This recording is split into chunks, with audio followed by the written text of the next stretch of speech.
Flex Luther, Morgan Snicker room. So much soul about to bust out the room. All different flavors, way more than 32. From these shoes, you can't mess with these dudes. Nike Reeboks, about to sock the knees. Golden Goose is on dude. What's up, guys? Welcome to another episode of Soul Brothers, hosted by yours truly, Flex Luther. And unfortunately, my co-host Morgan is not here, but we are blessed with some beautiful guests. What's up? What's new? And how you feeling? That's what. Yeah. so that's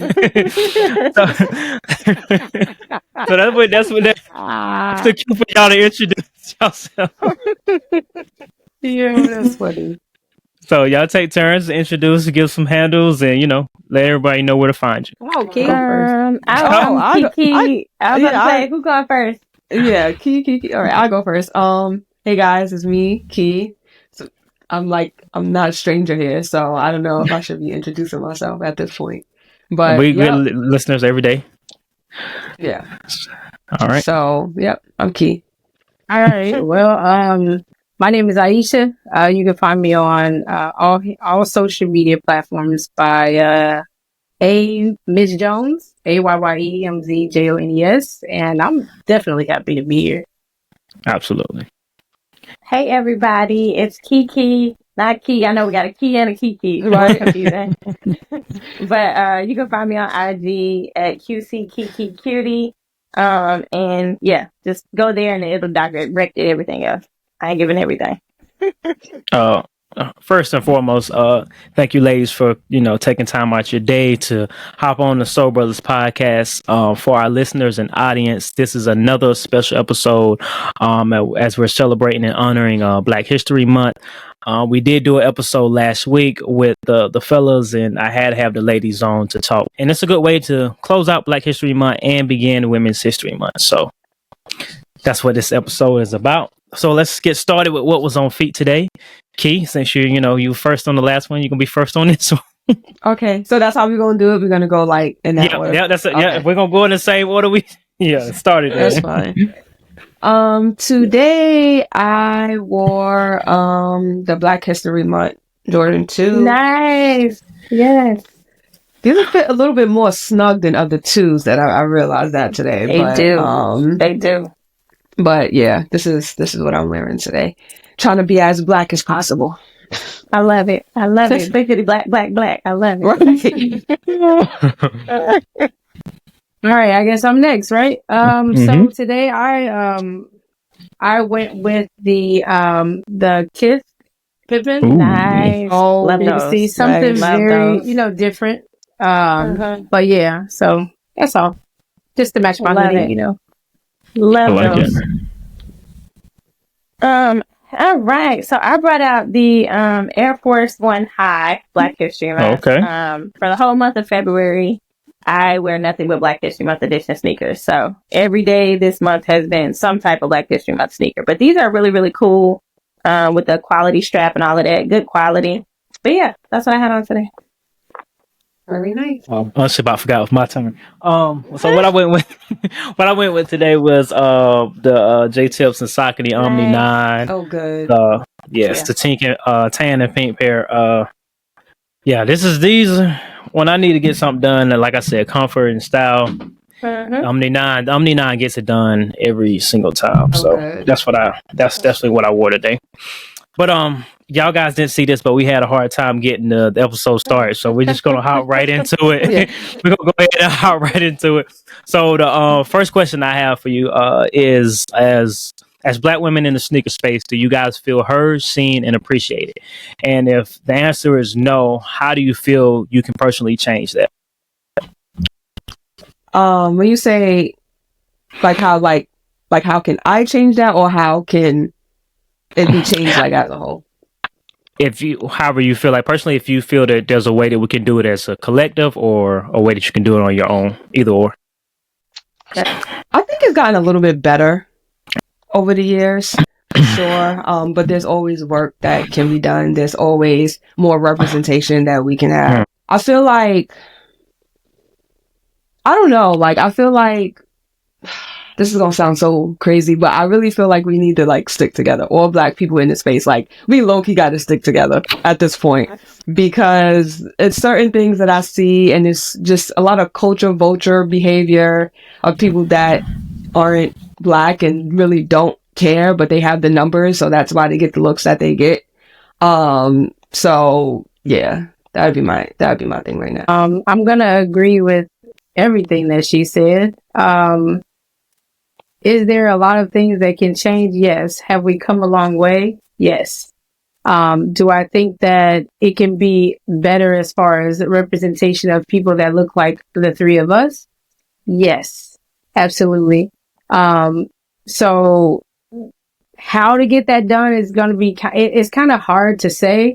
I'm sure we'll talk a little bit more about it, but I feel like, yes, we have come a long way, but, you know, personally, I've dealt with a lot of things where, you know, I'm too dark, or, you know, my hair is not curly enough, or like those types of things that unfortunately they're out there. Or I don't have enough followers, you know, we all have dealt with this. But I think things are going in the right direction because there are the right people are involved, as far as in the forefront or at the right tables, to make those changes. And, yeah, I'm just hoping for the best. Honestly, I think we have a good group of people that are with all of these brands that are at the table that understand, you know, the struggles and things like that, being Black or, you know, being a woman, and then both combined. It's just, they understand, and I think they're doing what they can to make things change. And I'm just gonna cross my fingers that gets taken care of here within the next 10 years, because I'm getting old. Okay. Y'all heard her. Y'all heard her. The next 10 years, don't want to hear a peep. It better be good. Please. Like, it should be like, you know, oh my God, we've come a long way. Not like, yeah, we're slowly making things happen. No, it's time. The time is now. For sure. How far are we away from the 60s? Long enough to know. Oh my gosh. Yeah. So hopefully things will change for us. But we do have a lot of work to do, in my opinion. Yeah, I agree. I think it's a yes and a no. Like, definitely it's gotten better. But it's like they both said, it's a lot of work that still needs to be done. Mm-hmm. And I think that two things come to mind. Like when I was thinking about this earlier, I think that we need more men, specifically Black men, to support us and not hate on us. Because I can speak for me personally, and I'm pretty sure both of y'all have experienced it as well. I would say 99% of the hateful comments I get is from Black men. So I think that's number one. And I've actually had a couple of my sneaker brothers step in on my last reel and was like, hey, check your tone, brother. And it helped, because they're not going to listen to us, because obviously they don't respect women. So it takes sometimes another man, especially another Black man, checking another Black man like, hey man, you being real disrespectful to this woman. What's wrong with you? So I think that helps. Number one, having men advocate for us as well helps, like not just looking at us as competition or being jealous, because we're not each other's competition. We're supposed to be allies and helping each other in this situation, because we're already trying to get just overall representation. And then I think secondly too, as women, once we get these opportunities, I understand it's rare that we get the opportunity, but I know I can speak for me personally. It's something that I plan on doing. If I can get an opportunity, I think sometimes that we feel like we got to hoard it to ourselves, because we're like, oh, I got it. Versus my mindset is, if I get some opportunities, if I can get in those rooms, oh no, she's dope. She's also dope. Don't give everything to me. If that makes sense. Like, there's plenty of love to be spread around. It doesn't always have to be the same people that you choose. Oh, that's our token Black woman. Let's get her every time. I think it should be a lot of us, when we get some of these opportunities, like, spread the love. You know what I mean? Like, no, she's dope. She's dope. She's dope. Like, or even if they don't ask, hey, I know some other dope Black women. If y'all are interested, you know what I'm saying? We can bring them along too. I think that has to be a big thing, versus feeling like I can only get this opportunity and that's it. And there's no opportunity for anybody else. So I think between those two things, I think that would really help a lot, especially with brand representation and getting these deals with these brands and getting these opportunities. I think that's going to be important. Because I tell people all the time, the point of me growing my page was not for vanity. It wasn't for me. I've always had this. I'm going to keep having this. It's not that. It was just that I did want to see more Black women, because I know a lot of Black women that love sneakers, like a lot, that have crazy dope collections, that know the history, that it's not just a superficial fad thing for them. It's like, no, I'm 20 plus years, 10, 10 years, whatever, deep in this, that know the game, that I think need to be represented. So I think those two things will make a huge difference, like pretty quick. I think immediate. Unfortunately, I've been granted the responsibility of speaking for the fellow men on this one, because Morgan decided not to show up. Yeah, so I can say from just personal experience, when I really started social media and sneakers and putting it together, like, I did not see a lot of women, and then I definitely didn't see a lot of Black women within sneakers. Key was one of the first women that I seen in sneakers that like had, like, it was the first person I seen that really came to my attention. And 75 to 85% of the women that I follow, Key has put me on. It has not been from like another male's pages. I always ask Key, like, who are some women in sneakers that's really doing this, or like, who are some women in sneakers in general? And she always puts me on.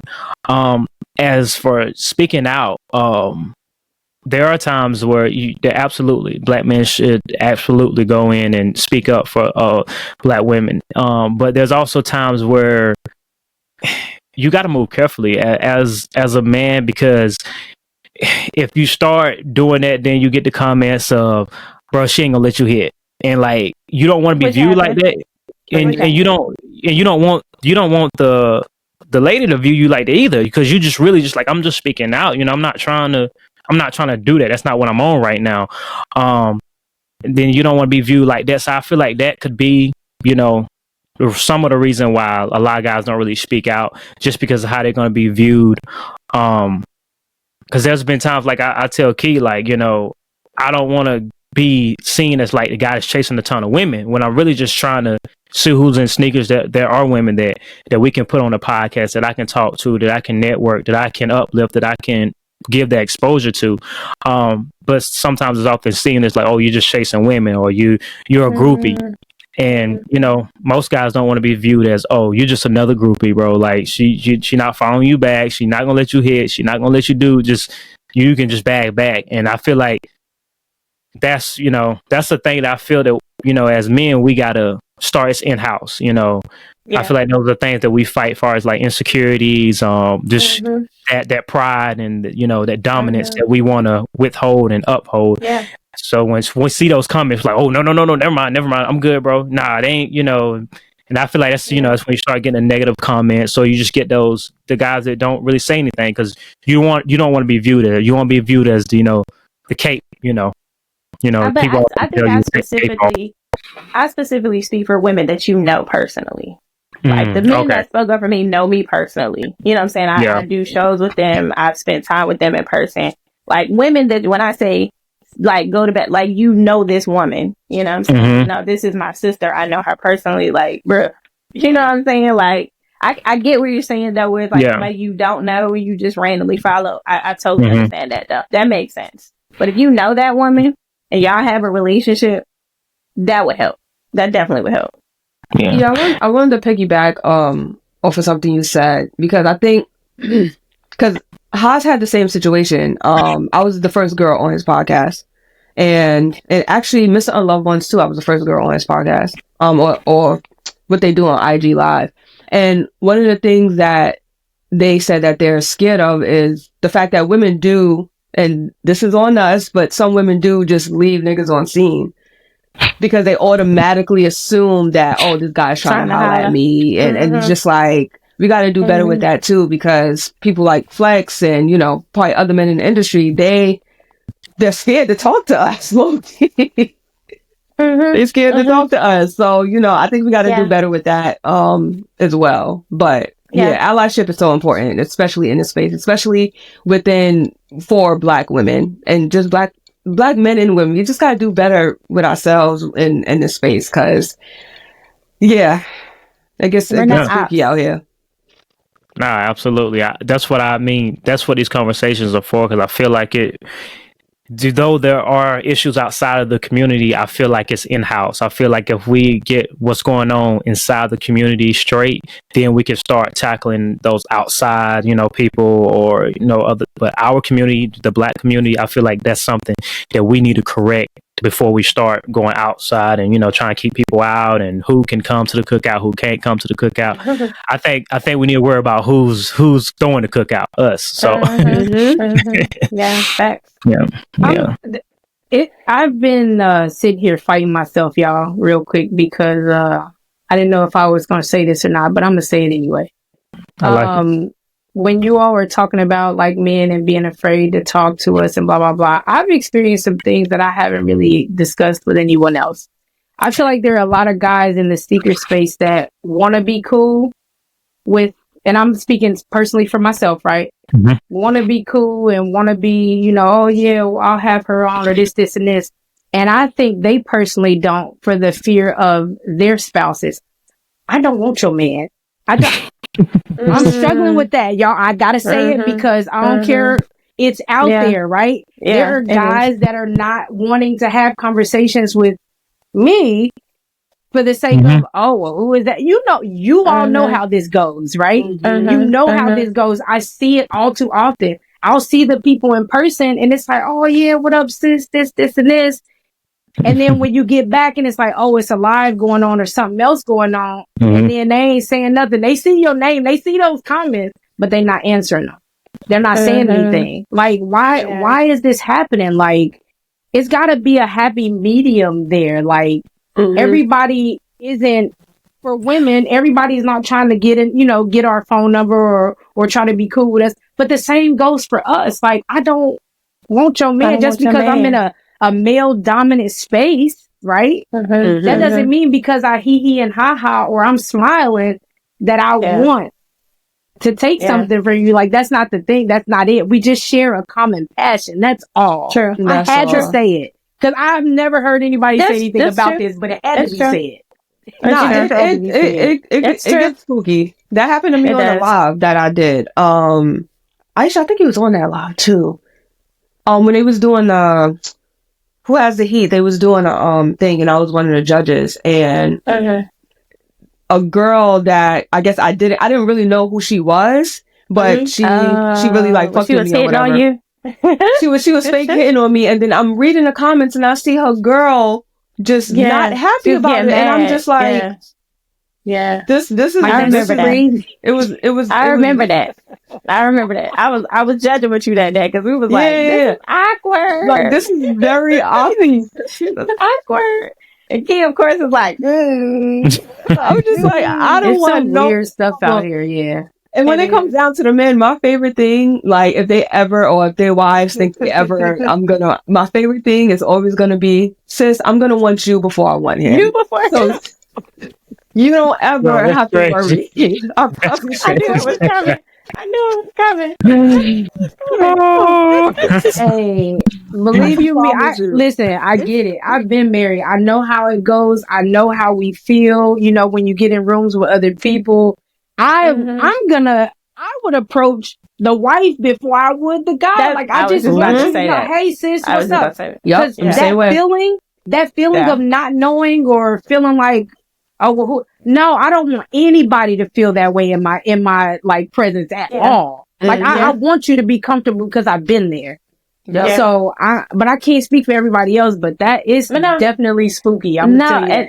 I feel it. And the way I combat that is usually if I'm like, I have 2 different shows with all guys, right? And so I made sure I know their wife. I've spoke to their wife. Like I've made sure I went out of my way that we have, I'm cool with them too. We've messaged as well. So there is no like, I want your man. You know what I mean? So I get it, but it's going that extra mile. Like, hey, I like sneakers and he likes sneakers. That's it. I don't like him. I don't want him. That's all. But I want you to feel comfortable. But that's me introducing myself and like trying to build. And it's funny because you have to kind of do that. But it's just to make them feel more comfortable so they know like, oh, it's just Kiki. She don't want my man. But I get what you're saying. And you really do have to take that little extra step and be like, hey, girl. How you doing? I'm Kiki. I'm gonna be working with your husband. Right. Exactly. Sorry, I just had to say that, y'all. My bad. I ain't Nah. This is what it's about. Yeah, that's definitely what it's about.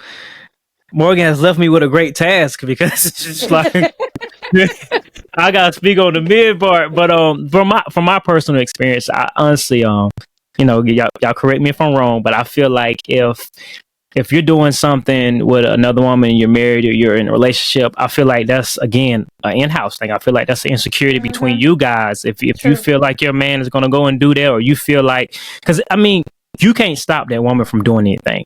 Only person you can control is your spouse. Like you can only, hope that he doesn't do anything. And if you feel like he's gonna do that, it's gonna show. And I feel like that's where it shows that when you're asking like, who is that? What they doing? Or and for me personally, like I am more of a private person. So my spouse will know if I continue to bring someone's name up, she knows that this is something different. This ain't just a friend. This ain't just like someone he's just speaking with on the internet. Like he cares about this person, and I want to know who she is, and that's how that conversation goes. But like other than that, like I'm not gonna check you like that, and you're not gonna check me like that because I feel like it's disrespectful. Like I can't stop you from doing what you want to do. If it's gonna happen, it's gonna happen, and I'm not gonna waste my time and my efforts from let me see your phone, or who are you talking to, who they in your comments, like that is so exhausting. I've been that spouse before too. Who is this guy? What up? I'm like, yeah, nah, I'm good on that. I don't want to be part of that, but it definitely exists, and that's definitely one of those things that keep keep men from commenting or retweeting or quoting, or because most of the time, these people keep this as their personal page too, and their wife or their girlfriend is following them, so they see like, oh, you reposted her 3 times. This the 3rd time you done reposted her. Oh, this the 3rd time you done quoted her. Like, who is she? Who is she? Like that's what she is, a vibe. Right. Who this woman? Whoa, who this woman? No, we just love sneakers, man. That's it. That's it. Yeah. But I mean, we do definitely got to find, that common ground. But I feel like all three of you have went about it the respectful way of just, getting to know their spouse and like, hey, I'm going to be working with your husband, your boyfriend or whatever. And I feel like you guys have that personal experience. Like, okay, I respect that. Like, as long as you introduce yourself, I don't have to worry about who you are because you introduced yourself. So. Right. Yeah. But to move on to the next topic, there was this quote that I seen that it really sat with me, and I really wanted to speak on it. But of course, I'm not a black woman, so now that I have the platform and you guys on here, I wanted to speak on it. But the quote was, "Black women will always be too loud for the world. That was never intended on listening to them."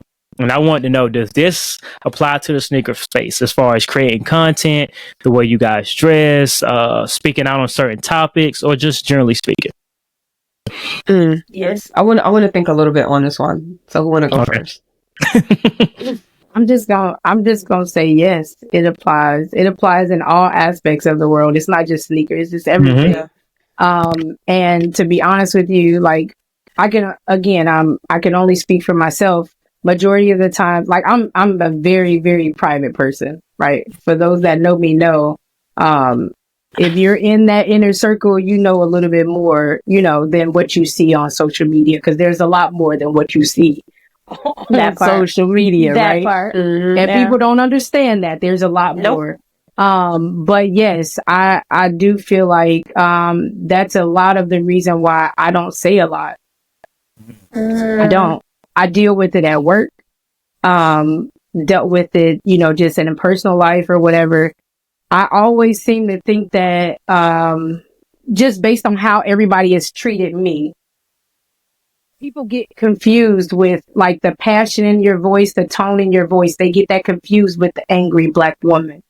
I can be very passionate about my sneakers right now and all of that. They were like, oh, what's wrong with her? No, like, I don't think y'all understand. Like, there is a difference between me just being angry and me having a serious passion and being excited, and the tone of my voice being a little bit lifted, higher than normal. There's a difference between those two things. And I do. I deal with it in sneakers. I'm not going to go that route, but yeah, I've dealt with it with sneakers. I've dealt with it at work. Me asking questions.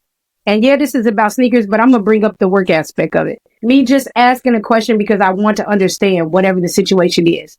My questioning someone gets treated as if, oh, well, she has an attitude problem or she has this. I'm not even allowed to ask a question without you assuming that I'm just angry about something. Mm-hmm. So yes, we deal with it all the time. It really sucks, but I'm gonna let somebody else talk because yeah. I get that title a lot, so this bothers me. Yeah, it is definitely interesting, and it's interesting because we get that title, but everybody imitates us, which is so funny to me. Like, we're the most imitated people. We are the blueprint. So it's always interesting. It's to me, it's interesting, especially like from a social media aspect and the sneaker community, whatever. If we do it, it's like, oh, okay, but if somebody else do it that's not black, oh, this is cool. But I'm like, all they did was took exactly what I did, but they're just a different color, and now it's cool, or it's a trend, or we are the trendsetters. So it's always interesting to me when they're like, oh, you're loud, you're this, you're too much. But it's like, for me, I think this year for 2025, anybody that follows me has probably noticed that I've been very boisterous intentionally on purpose. Like, I've been very unapologetic this year.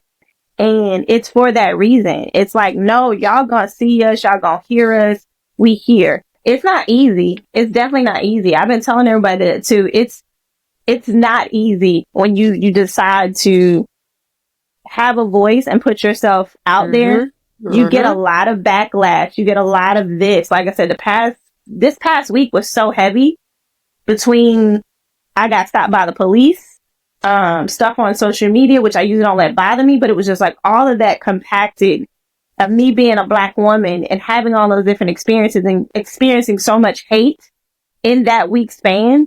But it was like, nope. I'm going to keep going. You know what I mean? I'm going to keep being me unapologetically. And on social media, like, that is my thing. I'm going to keep doing that because we are the blueprint. So yes, we're going to continue to be whatever y'all think we are, but y'all want to be us. That's the issue. So it's never a thing of we have an attitude. You're just mad because you're not us. That I mean, to me, that's really a lot of what it is. It's a lot of jealousy. It's a lot of, we have a swag that can't be imitated. Like, let's just be real about it.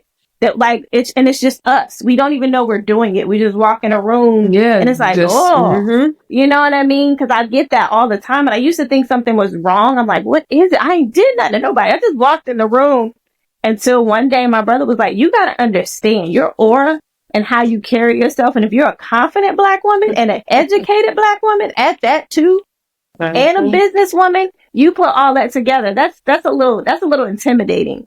So I've been giving a little bit more grace to people that aren't women, especially black women, and even my black men. Y'all annoying sometimes, but I get it. It can be a little intimidating, you know?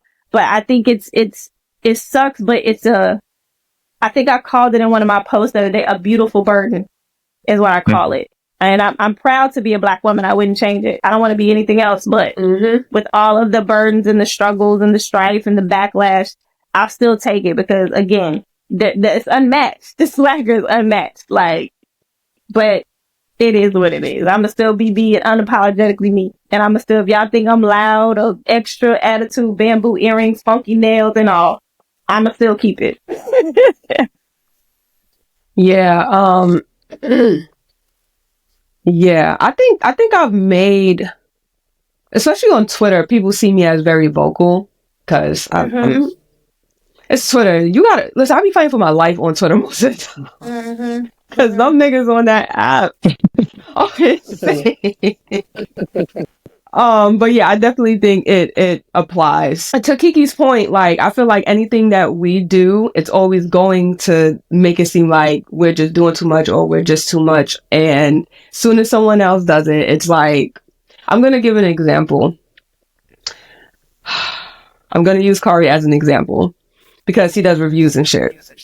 So it's one creator that we know for a fact be showing fakes and early pairs, right?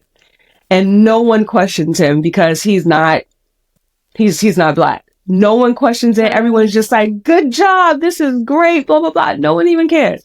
Let Kari get let Corey do a review of a shoe and not have a box with it, they're going to tear that man down. They're going to be like, nah, he got fakes and blah, blah, blah, blah, blah. And it's just like, why is it when they do it, everything is fine? They're great. They're this great person. They get sneakers early. Like, they're for the culture all of a sudden.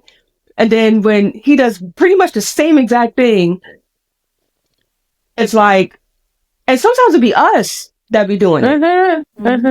It'd be us, and I'd be like, why don't y'all have the same energy for the other people that's doing the same exact thing? Why is that? And 9 times out of 10, the reason why that's happening is because that person got way more followers and they want to be under that person. So they don't feel the need to speak out or whatever the case is. It's because it's that person, they want to be under them. And that's something like we got to change. And like I said in the beginning, like, we just got to do better, like, within ourselves. I hate it sometimes because it's like, it's almost like people are counting on us to fail. Fail. Yeah. Yeah. So, yeah. Precisely. I don't know. I could go on and on about this shit. Like, it's, this world is so... It's messed up.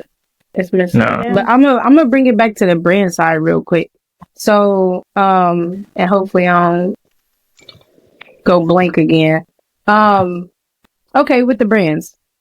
How is it that, like, if you ever pay attention to, like, some of these campaigns and stuff like that, I mentioned once before that, you know, I feel like multiple times I feel like our skin color is too dark, right?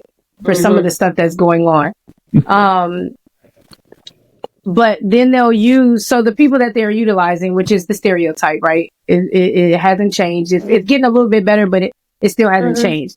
So they're using this stereotype, but how is it that they're allowed to use that, but then the stereotypical women that they use, they make their hair look like ours, or they put the earrings on that we wear? Somebody explain that to me.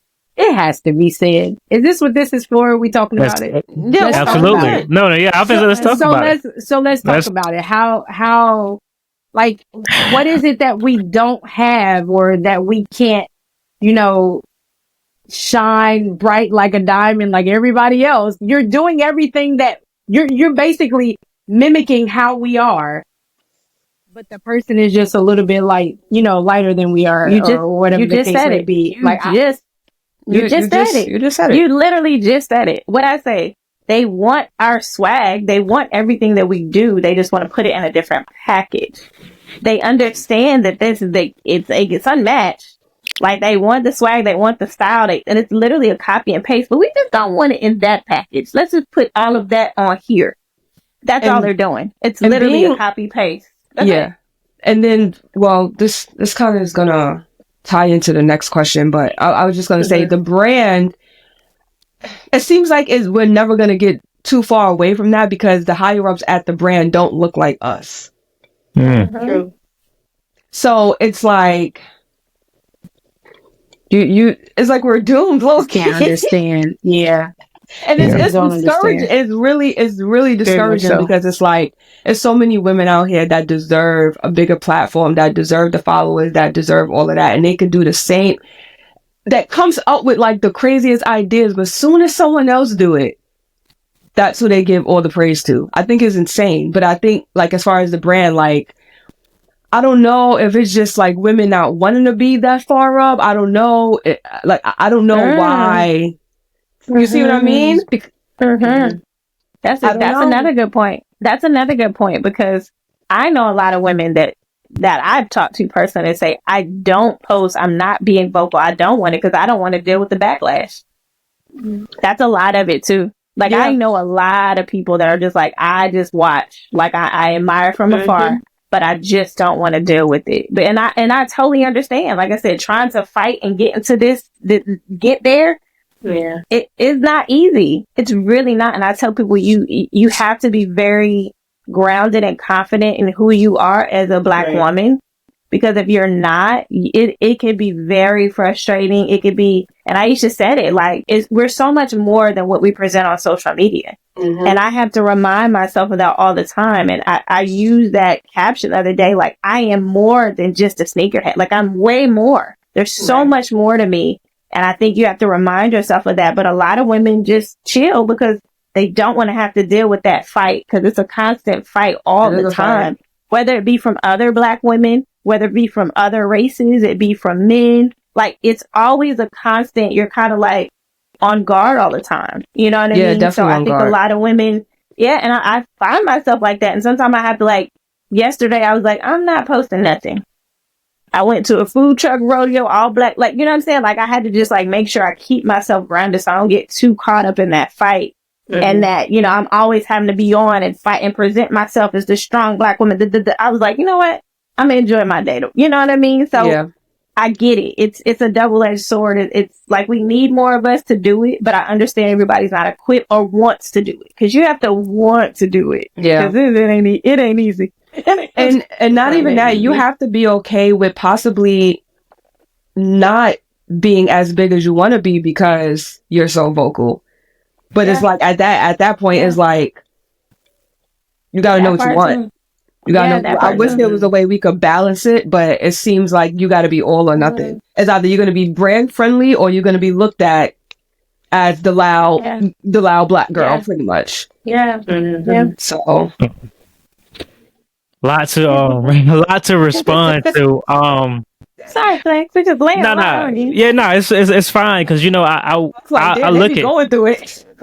No. I mean, I was raised by women, and I was raised by Black women, so I seen this. I seen my mom be exhausted, you know, and she wouldn't cry in front of me, and I know why she wouldn't. You know, she had to be viewed as that Black strong woman, and she had to be viewed as a strong mom for me. So I know my mom, out of all things, I know she wanted just to be like, I'm tired. Like, you go to work tomorrow. Let me stay home. But she couldn't do that. She had to take care of me. So I know it's got to be exhausting when you want to be great. You want to create content. You want these brand deals, but sometimes you just want to, you know, relax and not post, you know. And I feel like that's something that, as Black males and also any other males or your fellow Black women within the community, give each other that grace. Like, it's okay. You ain't got to post today. You know, we still going to show you love, you know, like we still going to give you that love. And I feel like that's what we have to create. And right now it's not there. It's not there, you know, and if you don't post, it's like, you know, oh, you don't post no more. You're not doing this. You're not doing that. You know, like it is that. And I will say from personal experience, you know, when you see a strong Black woman, it is intimidating, but it's not intimidating because you're afraid of who she is. It's just that you don't want to say the wrong thing.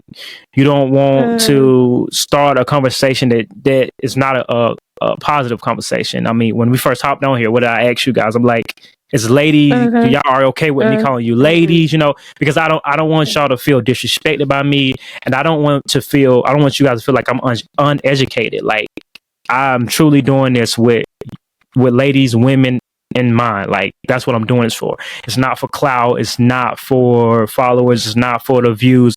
It's because I have a platform and there is an issue within our community. I see a lot of people post about Black History Month. And if any of you follow me, which y'all do, I don't post nothing about Black History Month, because to me, I'm all year. I'm all year talking about Malcolm X. I'm all year Martin Luther King. And one of the quotes that Malcolm X said was, you know, the most disrespected person in America is a Black woman. And facts. And nobody speaks on those quotes. You know, a lot of people, oh, this is when, you know, Malcolm X did this, when Martin Luther King did this, but y'all not following in the footsteps. You know, y'all not following the work. Y'all not doing what they were doing, but y'all posting them. And honestly, it's a little disrespectful, because I see the people that post the Black History Month stuff, and I'm just like, okay, okay. Because it's just like, I know when you're out in the wild or when you're in those comments, you're the main one that's like, oh, nah, her nails are too long. Oh, nah, I don't like that, you know. And I see these things, you know. You see a creator that is not of color put on the long nails, and it's like, oh man, she's fashion trendsetter. Then you see someone that has long nails on. Her nails are too long. Nah, there's too many colors, and it's like, nah, they don't. Yeah, they don't fit. Nah, they don't go together. But literally, someone put on red, black, white, and it's just like, yo, that's fire.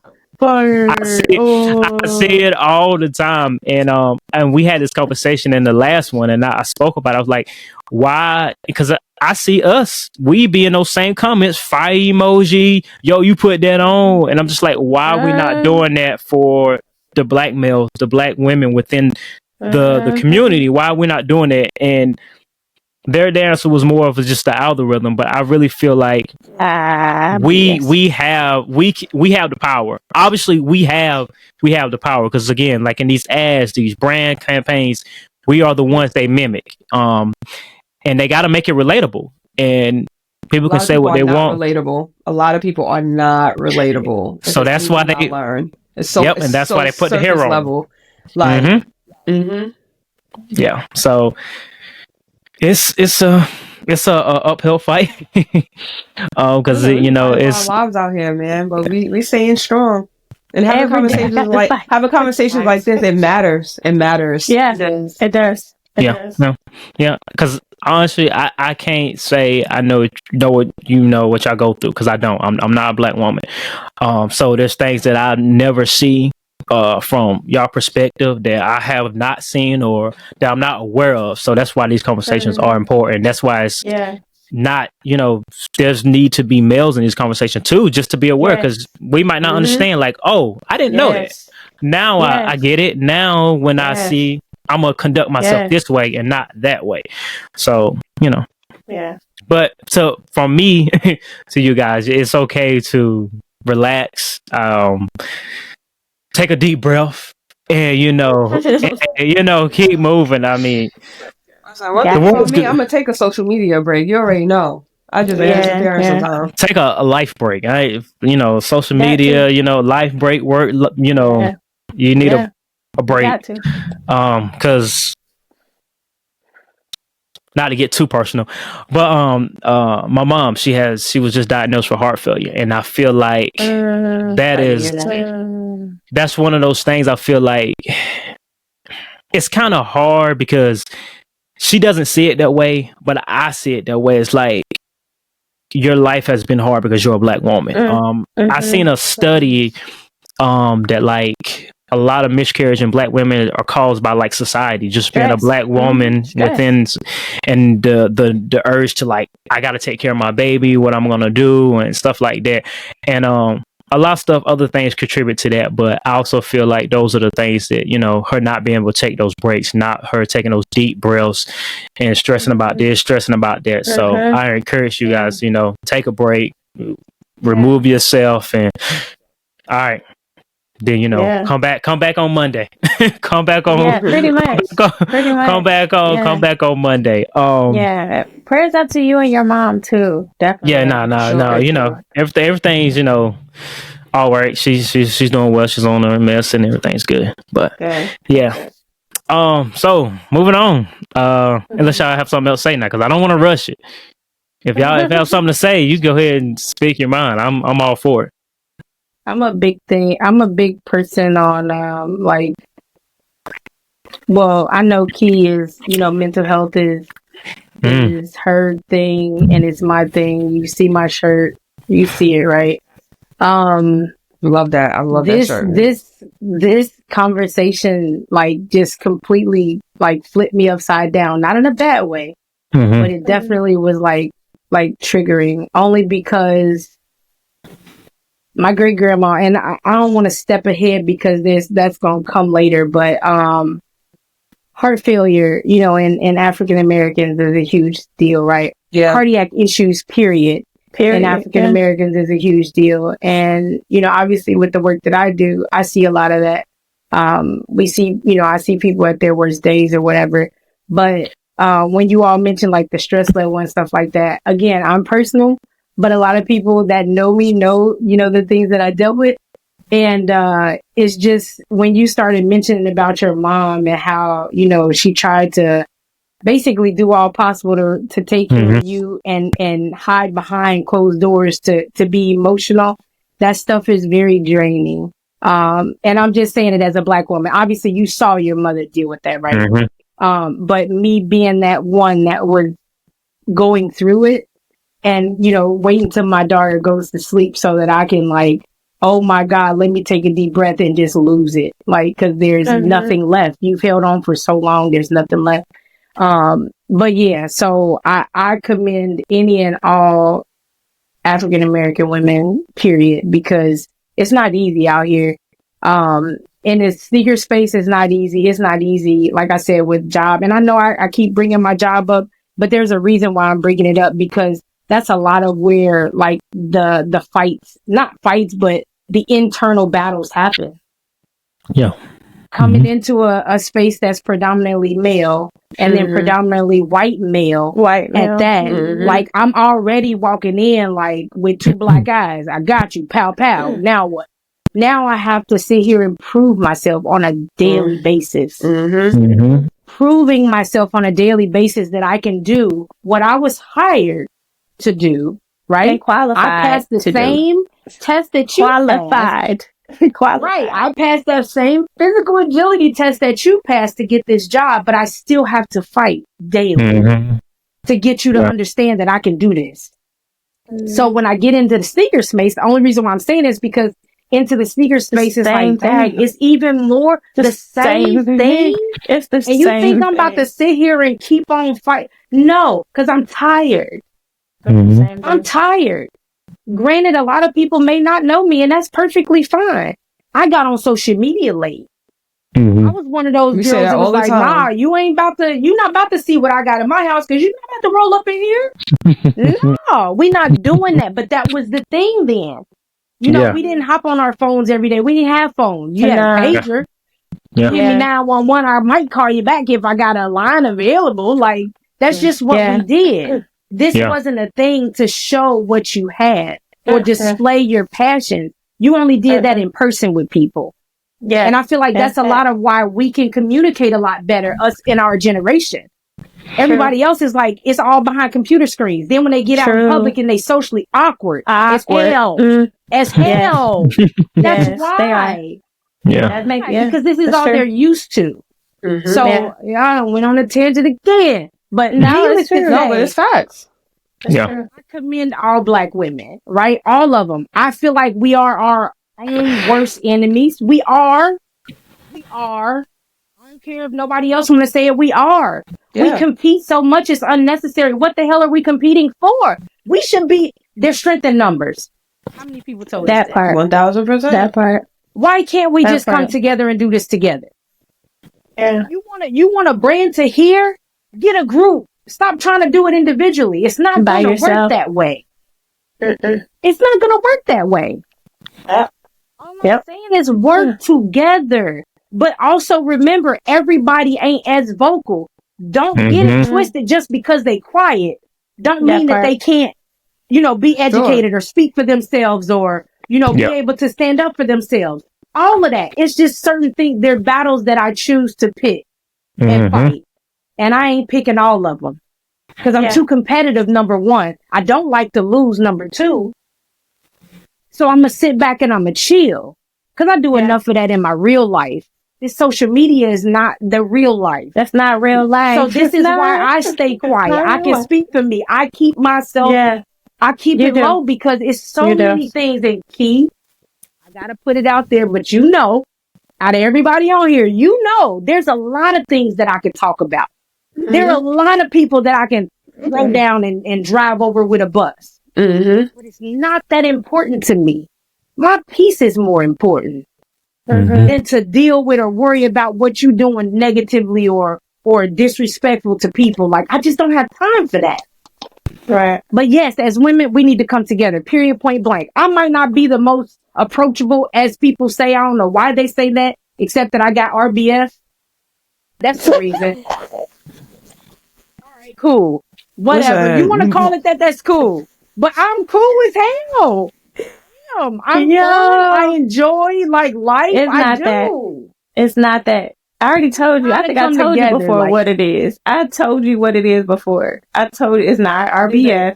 It's people. When people are insecure, I've had this conversation plenty of times. When you encounter somebody that is knowledgeable, they're confident and secure on who they are, that is intimidating to their own insecurity. Like, I realize that people project their insecurity and it comes off that they don't like you, but it's that really they're just that insecure about themselves, and it makes them feel uncomfortable being in a room with somebody that's confident. Because I had to deal with that growing up. I was like, I don't understand. Why don't nobody like me? But it was like, no, because, I play basketball. I'm this, I'm that, I'm this. But then it was like, no, I realized, oh, you just insecure in yourself. And it bothers you that I'm confident in who I am. And I don't care what you think. You got to realize on social media too, you talked about it already. It's a time of everybody caring what other people think. Yeah. So it's always about, if you like it, who likes this, who likes that. And then when you encounter people like us, I'm like, I don't really, excuse my French, give a fuck about what you think about me. I'm going to be me and do me. I think all three of us are like that. We're unapologetically us. We're all three different, but we're so confident and we can be around each other, and it's not intimidating to each other. It's, I see you, sis. Okay. Yeah. But everybody is not on that level. But everybody's not on that level because they're insecure. And you got to think how much work we had to do individually to get to the point where we are now. Like, if we all had to tell our story of what we had to get to the point to be this confident in who we are, it's a story, it's a journey, it's a process, it's a lot of healing, right?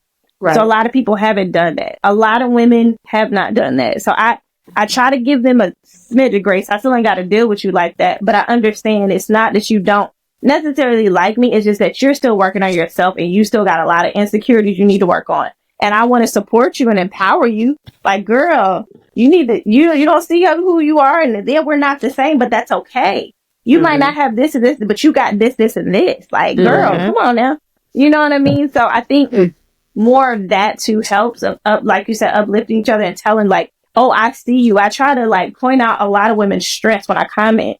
Like, oh, I see that. Oh, I see. Oh, girl, because that helps. You know what I mean? That helps to build that confidence and kind of, I guess people don't feel as intimidated, maybe. But when you're confident of who you are as a woman, that can be intimidating for people that are very insecure. And there are a lot of insecure people. There are a lot of men and women of all races are very insecure. And I see it every day, all day in my comments. And I call them out. And when I say something really nice and kill them with kindness and be like, so did that make you feel better about yourself? It's a totally different tone. Like, I be on it. And then I get a DM like, I didn't really mean it like that. No, you did. You were lashing out. You did, but you just weren't expecting me to call you on it, and you thought we were going to go back and forth, but we ain't going to go that way. But I see it's really you insecure. Like, why does it bother you that I have that? Why don't you, you know what I mean? Like, you don't got to be like that. You didn't have to say, you don't got to like it. That's fine. I said, you could have just said, I don't like it. I'd have been like, okay, I don't care about that. But you're lashing out because you're insecure about something. Or you wish you could be doing something, or wish you had. And so I try to encourage more Black women and more people in general. So a lot of times when I see people hating, I'm like, oh, you just want to be doing this. So do it. Do you want me to help you? What do you know what I'm saying? What do you need to get you to do this? Because you know everything. You got so much input and insight on this. Why aren't you doing it? You know what I mean? But it's insecurity. It's all insecurity. That's all it is. It's just frustrating. And it takes a lot out of you. It can overwhelm you. It can really, if you're not strong enough, it can knock you out the park.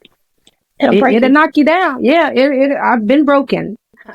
I've been at the bottom, the rock bottom. Like I get it, but I just wish, that's why I said it. And the more people that you talk to, and I'm trying to do better at that, which I mean, life's right. Life just be lifing all the time. But I try to do better at, talking to more people and things like that, because you just never know how somebody else's story might help you.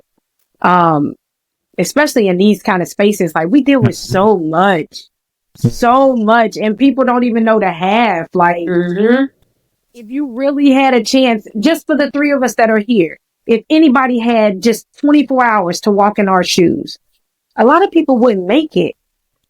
Yeah, that's a lot of people would not make it. Like, and here we are worried about, these judgmental people and what they don't know the half. Like, you wouldn't even make it in my shoes. So please just stop. Like, you just have to be mindful of those things. But just again, as women, and I feel like I get a lot of pushback. A lot of the pushback that I have is more so from women than it is from men. Yes, I said it. it is what it is. It's tough. What it is, right? It's more so from women. Like, there's so many opportunities out here for all of us to eat. And that's for the ones that even want to sit at the table. Because some of us just post shoes because we like them. Not everybody is, oh, you got a free pair of shoes. Oh, I'm sorry. Because why you get it and I didn't? I didn't get it. Wait a minute. Because you're begging for shoes. Like, if situations happen, they happen. Right? They happen. It's okay.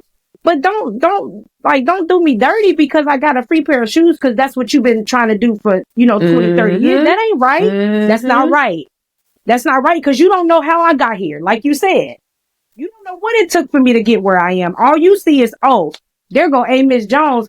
Oh, she do this, this, and this. Oh, now she getting that. That was too quick. Here you are judging. But you don't know the story on how it happened. Like, nah, like we can't do that. We just got to stick together. But I'm done. I'm off the soapbox. I'm sorry. That part. Look. I'm sorry. Do not apologize. I do not apologize at all. I mean, you feel how you feel, and I respect that. I have nothing against that. You have a reason to feel the way you feel. And I feel like when it comes to the Black community, where we become so competitive, it's because we feel that the resources are limited. I mean, if you think back to as a child, we grow up sharing your shoes, sharing your clothes. Absolutely. So, and we get older and we're just like, damn, I don't want to share. Like, I don't want to share, and I feel like it's where we get so competitive with each other rather than like outside of the Black community. It's because it's like, oh dang, like now I gotta share with him. Now I gotta do this. Now I gotta fight for this brand deal. Now I gotta pay. Now I gotta fight for this person to see me. Because we already know when we see people that don't look like us, we already know y'all ahead of us. I get that.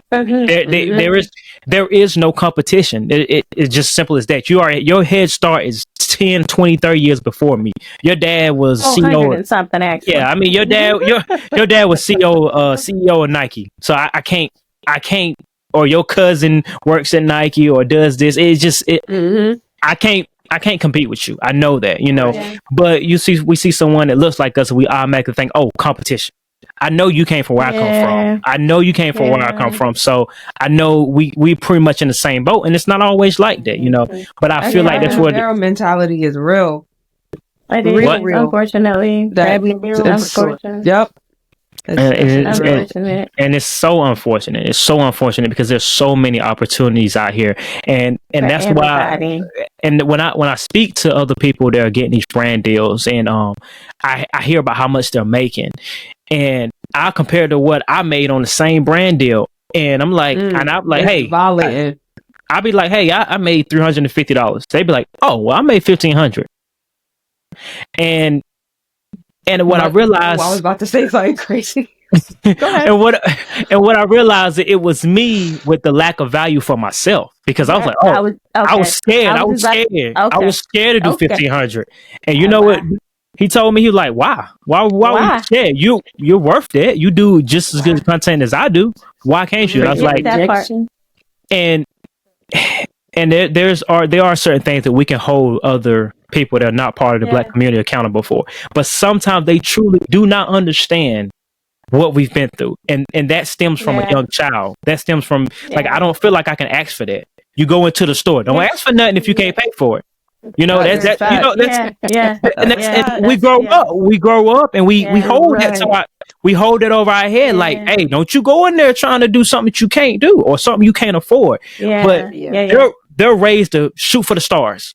Go in there, grab it, and we're not raised like that. We're raised to work hard for it, and it's not given to you. Start from the bottom, work your way up. And if it's not hard, it's like, whoa, what is this? You want something? You want something from me? Why are you talking to me nice? Put the work in, you put the work in, and they saw the work. And I always tell people anytime, like, I had my rate card, my media kit, all that, right?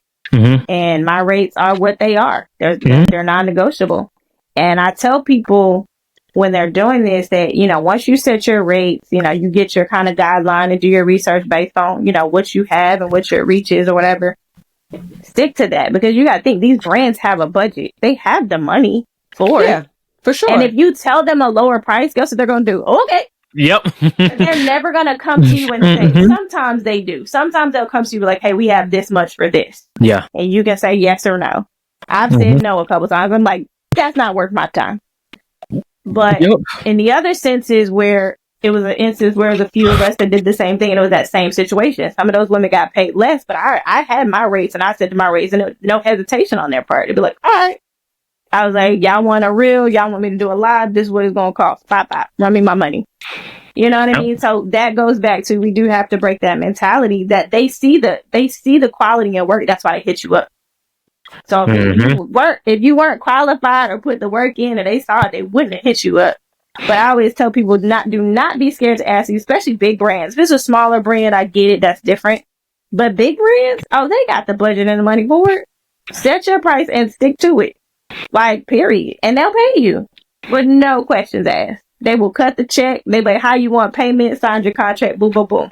Like, it's that simple. So always know your worth and stick to it. Do not lowball yourself. Because I hear a lot of Black, content creators, they lowball themselves. And I always say, do not lowball yourself. You do your research and see where your reach is and where you fall. And you look at, there's a chart, there's plenty of them where you can see what you should be charging based on that.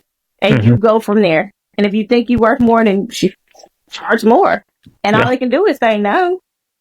You know what I'm saying? It ain't like you was stressing over the money. You weren't banking on that anyway, really. So it's like, I tell people, know your worth. And that goes back to in this space too, where I think we kind of talked about it a little bit on my other show, where you kind of mess it up when you lowball yourself. Because then there's other people that come, other Black creators that come and like, well, this is my price. I'm like, well, they did it for that. I'm like, well, that's on that. That's me. I can't, you know what I'm saying? I can't. So I always tell people, never lowball yourself. Your rates are your rates. Your time is valuable. You are valuable, and they know that.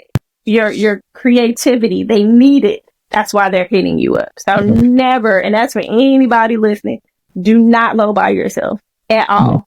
Charge what you charge and stick to it. Period.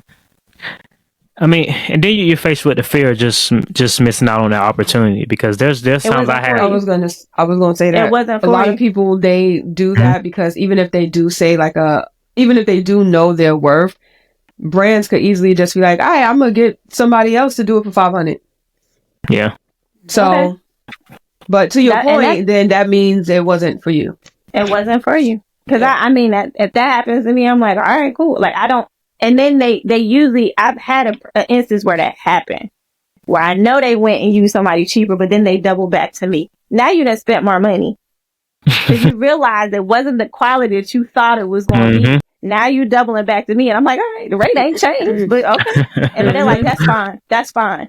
Because you get what you know what I mean? Like, so it's like, I tell people, in that moment, I know it's scary because we don't get many opportunities.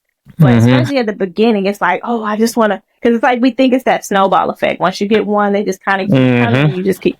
But it's like, you do have to be willing at some point to be like, this is what it is, and don't let them lowball you. And if they say no, then to me, my faith, that just wasn't for me. That's how I view that. So if it's an instance where we can't come to agreements on the terms and the contract, and I'll say that, this ain't for me then. Like, okay, cool. Consider me in future things. Like I've sent that email before. Well, if something else comes up where y'all got the budget for it, consider me in the future thing or something like that. And that keeps it open. We on good terms. Yeah. You know what I'm saying? It's not a funky nothing. It's just that I know y'all don't have the budget for me, and that's fine. That's very professional. Like, okay. I'm like, dang. And like I said, that same company double back. It was like, chilly. I didn't want you to do this. And that's how it has to happen. We pretty much spoke on the brand deals and the equal opportunities. So my question is, how do we spark a change? What can we do to start something? Because it has to change. As far as like the brand deals and the opportunities and stuff? Brand deals or anything that we've spoken on. Oh, okay. I ain't gonna hold you. I'm rooting for everybody Black. I've been in this weird. I really don't care who listens to this at this point, but like I've really been in this mental this mental state where I'm just like, I want 2025 to be the year that so many Black creators get what they deserve. Like, I want you and Morgan to do better. I want me and Aisha and Kiki to do better. I want to step on people's necks. Like, I feel like it's time, bro. But with that, you need to have support. We have to start supporting each other more. Which is part of the reason why I kind of did Community Souls, is because, like, there's really mad people out here that are so dope and no one knows who they are.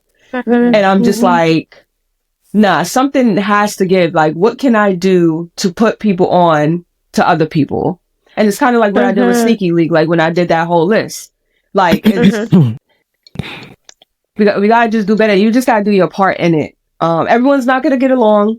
Every personality is not gonna mesh together, and that's completely fine. But I think as a whole, we just have to support each other more. Like, I see that, how, what's those boys' name? Seth and this homeboy that do the podcast or whatever, right? Went on the kicks. Oh, Went on the Kicks. I see how they do like their format with the podcasting. I think it's pretty cool. I think podcasters, especially like y'all, I think y'all should collaborate more. I think a lot of people should start collaborating more. Like you know how you could add a collaborator to your post. I think people should start doing that more. Like 1000%. Like Black creators doing it, whether it's a get ready with me or let's go, because me and Ashley was thinking about this, let's go have the same sneaker and style it together. We do that as a collaborative post, stuff like that, so people can see like, oh, okay, they showing out, they trying to prove a point here, because y'all need us. Y'all need us, because we are the trendsetters, we are the blueprint, y'all need us. So I feel like we just got to work together as much as possible, because I don't like it. I want to see people grow. I want to see people get their dream campaign. Haisha, I was so fucking happy when you was in that foam campaign. Girl, I was like, about fucking time. I'm like, for her. Right. I appreciate it, sis. I do. Like, but you know what's man. crazy? On the note that you're talking about right now, and the fact that you just said that, a lot of how that happened is what needs to happen. These local stores, the brands may not ever see a Keely or a Kiki or a Miss Jones. But if the local stores that know, hey, yeah, she a sneakerhead, or, you know, she support my, you know, the store, whatever the case may be, she's very passionate about sneakers or whatever. If they're utilizing their people that support them, that keep their doors open, and they push you up, they have no choice but to see it. So yes, that's how that happened. So I guess however, well, corporate or whatever, you know, however they did the whole ordeal, they were the ones to pick who those women were going to be for that, you know, Posit Her Way campaign. It has to happen, because otherwise we think, because we're on social media, and I'm the main one that has this issue, right? We think that because everybody sees social media, right? Everybody see it, regardless of how many likes you get and all of that stuff. Everybody don't know you. Like, I'm telling myself this, just because, you got 300 likes or 1,000 likes or 10,000 likes, there's still some people that it may never reach, and that might be the person that you needed to get to. Right? So, like, I feel like the local stores that we give all this money to, you know, to support our habits, right? Right. Those are the ones I feel like they should be accountable. Let's hold them accountable. Like, no, you're right. Otherwise, how do they keep their doors open? Yeah, true. Right? It's us. We gotta buy the shit. But I was just so, like, I was overjoyed when I got that invite. Like, I had no idea. I'm like, yo, what? Like, this ain't no joke, right? Are we serious? I didn't know what the shoe was gonna be or whatever, but that's important. Like, I feel like, and it's only one store here in my city that gets like the Jordans and all of that kind of stuff. So this is it for me. I'm not in Chicago, Atlanta, LA, New York. The bigger markets, like we just don't have that. So I appreciate them, you know, By all means, I appreciate everything that they've ever done for me or whatever, anybody that they've ever introduced me to, whether it be Jordan Brand or whoever. Like, I appreciate them. But that's where it has to happen at, y'all. Yeah, It got to. Yeah, we gotta work for each other. But these are the stores that we're supporting. Why aren't they? They know who we are. When you walk in that store and buy that shoe, I guarantee you they know, oh, here come Key getting that pair, or Kiki getting that pair. Like, they know who we are. Hopefully they will be, more likely to, try to push us up or whatever. And hopefully the brands will hold them accountable. If we can't, maybe the brands will. Hold them accountable for it then. And just, what do you have to contribute? Yeah, we're doing a campaign for women, but do you have somebody in your community that we can use? Yes, that's important. So that Positive Her Way campaign was everything to me. I agree with you, Keith. It was everything. Everybody that I saw that was involved, like, that was, and I had to step outside the box because it wasn't like the normal, grab your phone, take a picture. No, it wasn't none of that. Like, it was, the way that they did it, it was just really nice. And it was nice. I don't know. It was dope, but it was very dope. And you deserve, listen, I told you in Cincinnati, like, I see the potential in you. Listen, and I know you be having your moments and stuff like that, but like, that was one of those moments where I was just like, yes, this is what I'm talking about. And I felt it. It wasn't like, oh, let me see if so-and-so. No, I felt it. But you make that known. You're a different woman than most. You have no problem. Like, a repost to you is nothing. A repost for me, even for me, it's like, damn, oh, shoot. I like that, but I forgot that I ain't even hit the button. I'm tripping. I'm scrolling. I gotta get out of the habit of doing that. But that's just me. You know what I'm saying? But you have no problem giving flowers to anybody, whoever they are. And I commend you on that. You know what I'm saying? We had our conversations, but I commend you on that because you have no issue doing it. There are a lot of people that can't do what you do. And that won't do what you do for the sake of them being overlooked.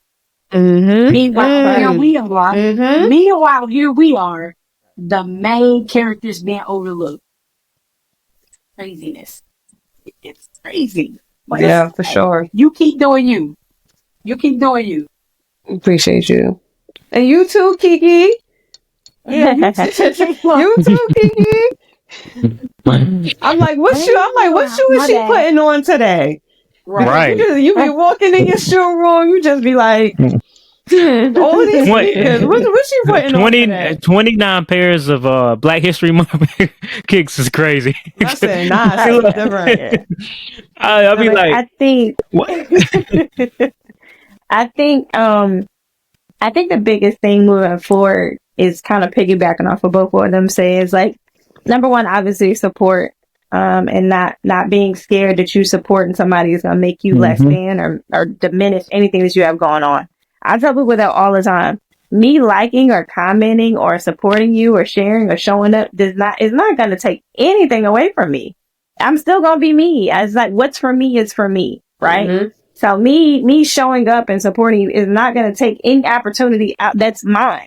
Because what's for me is for me. That's how I look at it, right?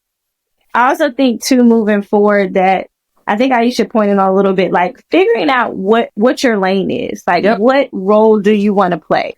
Like, if you know you're not very vocal or this, if you're going to, because I know a lot of women that are behind the scenes, but they're the ones that's going to like everything you do, that's going to comment on, but they don't want to be always in the forefront. But they're just as important. You know what I'm saying? Just taking it to basketball. You think like the Bulls. They were dominant. They killed and dominated for so many years because everybody played their role. Right? And I think it's like figuring out what role you want to play in this. Like, if you know you want to be more vocal and you're talking about it, do it. Like, set up your why. Why are you doing this? Set your strategy and stick to it. Trainer side of me, execute that. Like, if you know you're trying to get to here, then what do you need to do to get there? You need to do that. Da-da-da-da-da-da-da-da. Like, figure out your why and what you're doing and what you want to, add to this space that we're trying to create and cultivate.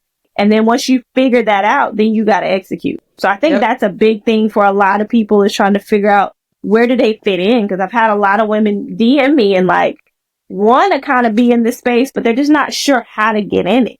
And my question is always like, well, what do you want to do? Like, do you want to like create content? Do you want to be this? Do you want to be more behind the scenes? Like, what do you want to do? Yep. And then once you figure that out, then we can support you in whatever you decide to do. Like, I love to support people. Like, what are you trying to do? Let me help you. Can I help you? Like, and I tell people all the time, I don't know if people think I'm BSing when I say this, but I honestly mean it. Use my platform. I've been telling people this all the time. I have been building this platform and working my ass off to build my platform, not for me. I want other people to use my platform.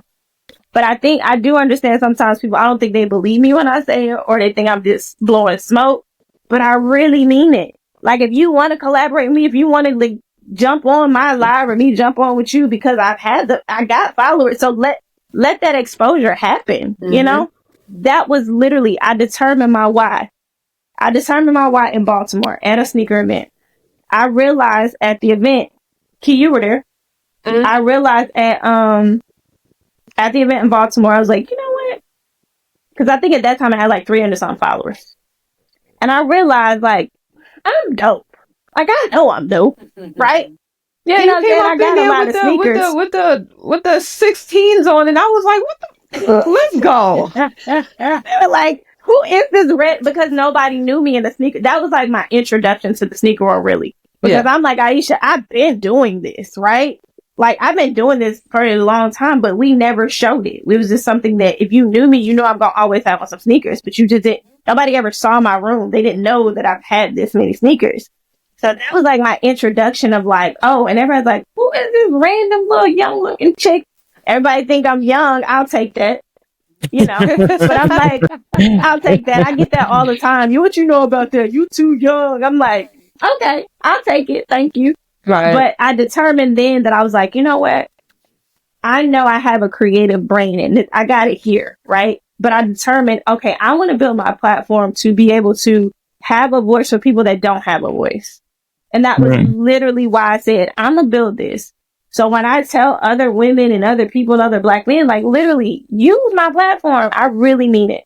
Like, that is my sole purpose. So I tell people, if you ever want to collaborate, if you ever want my help on something, please hit me up. Like, I don't know everything, but I do know a good little bit about how this thing works with social media. Like, I've kind of done pretty good at figuring it out. And I be trying to help people, but I don't think they realize that I really mean it, you know, and I get it because it can be a little bit of fluff. I think me and Aisha talked about it before, where people will say they will help you, but then they really don't mean it. But I'm like, nah, I really mean that. And when people have a conversation, man, they're like, yo, you cool as shit. I'm like, what did you expect? Like, I'm confused. I'm confused. But they be like, no, you really cool. Like, you like really funny and you did this and you did. I'm like, yeah, but they're so used to seeing people on social media that meet them. And it'd be a totally different thing. I get that a lot. People like, man, I done met some people and be like, you're weird. But I think that's the big thing is strategizing what you want to do in the social media space, in the sneaker space. What do you want to do? And once you determine that, figure out what resources you need and who you need to connect with. Because like we said before, we can't do it by ourselves. We can't. I can't put this on my back by myself. Aisha can't put this on the back by herself. He can't put this on the back. Like, we can't do this by ourselves. So we do need each other and more spaces like this, more forums like this, so we can talk, podcasts, IG lives, whatever, you know, whatever we're doing, where we can kind of come together in collective mind. You know, I was on Black Wall Street today doing pictures, and it just took me there. You had to realize that we came together and each person was like, I'm good at this. So I'll do the bank. I'll do this. I'll have this. And we had our own community and it was strong and thriving, right? Because we all played our parts. We all played our parts. So I think we just got to get to that point. You don't have to be the vocal one. You ain't got to be the one with 100,000 followers. You can be the one with 300 followers, but everybody know who you are and everybody gonna know you gonna support. And guess what they're gonna do? Look out for you because they're gonna know your name still because they're like, dang, you always showing up for me. You up. And then when you get to where you're trying to get to wrap it up, bring people with you. There is space. There's always space. I don't have that crab in a barrel mentality. Bring people with you. Like, I promise you, they better not let me in. Let me in. I'm fighting for it. But let me in. I'm bringing people. Nope, we need to do this for this campaign. I got an idea, and it's all Black women for this campaign. This is what I want. If you want me to do it, this is what I need. Yeah. That's how we have to be, and we can't be afraid to lose an opportunity with doing that. So you gotta take a stand. Yeah, at some point. That during like civil rights movements and stuff like that, we had to go without. We had to take a stance on things. It's the same kind of mentality. It's like, I'm not gonna be the most popular one. I'm okay with that. I'm okay with that. Everybody ain't gonna like me. I'm okay with that. But whether you like me or I'm popular, you gonna know who I am. Nah, I will say that. You gonna know who Kiki is. Certain things that you don't gotta like me, but you're gonna respect what I do. You gonna respect me. You have to. You can't not. You know what I mean? I'm really big on like, listen, building our own at this point, because I feel like sometimes like we keep like chasing the brands like just notice us, and it's just like, nah, we're gonna work so hard to the point that you're not gonna have a choice but to acknowledge me. Like, you're not gonna have a choice. And I feel like I feel like with that and me knowing what I wanted my lane to be in this space, like it made it so much easier. So that point. I think what I've learned from both episodes of me is that, and what we need most right now is grace and for us to listen. Because I feel like we do this a lot during Black History Month. It's like, oh, it's Black History Month. I ain't gonna try to correct them. I ain't gonna try to challenge her or whatever. I feel like that's something that we should always do, because one, you as a Black person, you've been challenged your whole life. So when you go in those comments and you're gonna go challenge that person, or you're gonna say something rude, you gotta think like, this ain't the first time. This is not the second time. This is not the third time. This is countless times. And that's when you get those, you may feel over exaggerated, reactions. It's because I've been challenged so many times, and I'm not going to let you challenge me anymore. I've been overlooked so many times, and I'm not going to be overlooked anymore. I've been disrespected so many times. I'm not going to be disrespected this time. And a lot of people don't get that. A lot of people just think it's just, oh, he's just mad. He's just angry. And you know what? I am angry. I am angry. And I am angry. But I'm also passionate about what I believe in, and I really want you to understand where I'm coming from. And I want you to and listen to me. Listen to why I'm angry. Instead of looking at, oh, he's angry. Listen to why I'm angry, why I'm yelling, why I'm upset that this person got this, why you letting this person slide for saying this. Just listen, and you give each other grace. And I mean that for all of us, Black women, black males, is give that person grace. We talk about Marcus Jordan. I mean, this man's the son of the biggest personality, biggest star this world's seen. Michael Jordan is worldwide, so like it's just like, you gotta give that person grace. And we know what drugs do to our community. We know what alcohol does to our community. Yep. And I just feel like we see someone else that doesn't look like us get in some trouble. It's like, oh man, I wonder what's going on. How can we help? But soon as it's us, here, crackhead. Like, all you had to do was be rich. All you had to do was be rich. All you had to do was be rich. Yeah. And it's like, but you'll leave 1-800 numbers all through someone else when they get in trouble. Oh, 1-800, I need help. 1-800 mental health. All these 1-800 numbers. But as soon as it's him, it's like, oh man, all you had to do was be rich. All you had to do was be rich. But it's deeper than that. And we know way deeper. Yeah. And we should understand that coming from, where we come from. Even though we all come from different walks of life, at the end of the day, we're still a Black woman, we're still a Black man. We still have those same traumas and struggles. It's all still there. And we try to separate, social media or anything else that we do from our real life, but it's hard. It's hard to do that. I mean, just me personally speaking, I've been doing this whole job searching thing, and I'll go through this interview, and it was for this certain position. I had the qualifications and everything. I met with the plant manager. I went on to my second interview, and I met with who would be my supervisor.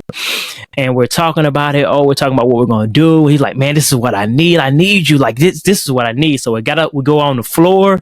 I'm helping them out with stuff that we're going to be moving around within the plant and stuff. Like, I go home. I'm hitting up like, yeah, I got it. I got this job. I got it. Yeah. Yeah. So that was Tuesday. I'm like, Thursday, I'm like, dang, when they gonna hit me up, maybe they're a little slack, So I'm like, Friday they hit me up. It's like, yeah, we decide to move on. And I was like, I didn't think much of it. I really didn't. But I did know someone there, and I, hit her up. I'm like, yo, they didn't give me the job, or whatever. And they're like, why? I was like, I don't know. They didn't really tell me. They just told me they're moving on. And I'm thinking like, they found someone more qualified. It is what it is. But she worked with someone within HR, and she asked them, and my interview lasted for almost 2 hours. And the guy that interviewed me, his response to why he didn't hire me was lack of communication. And I was like, you spoke to me for 2 hours. We went out on the floor. Wow. And lack of communication. Wow. And it's hard to get on social media. And I got a light here, a light here, a light there, a $200 mic, the best camera, and someone else gets the better brand deal off their iPhone. And that's why I say it's hard to separate your real life, because it's just like, this just happened. Then I hop on social media and it's like, it's frustrating. Yeah. It's frustrating. Let me guess, lack of communication. It's hard. It's just hard to separate those things, because it's just like, it's continuously, like, it's always the same thing. No matter what room or space I go into, I'm always a black man. It's always gonna be that way. And it's not that I'm not proud of it, because I am. I let everyone know I'm not mixed. No matter how pale I may look, I am black 100%. My mom is black, my dad is black, everybody's black, and I'm always speaking on, issues within the community and stuff like that. But it is a struggle, it is a struggle. It does get exhausting. It does, it does. And as much as we want to separate this from it, it feels so much like your real life that it's hard to.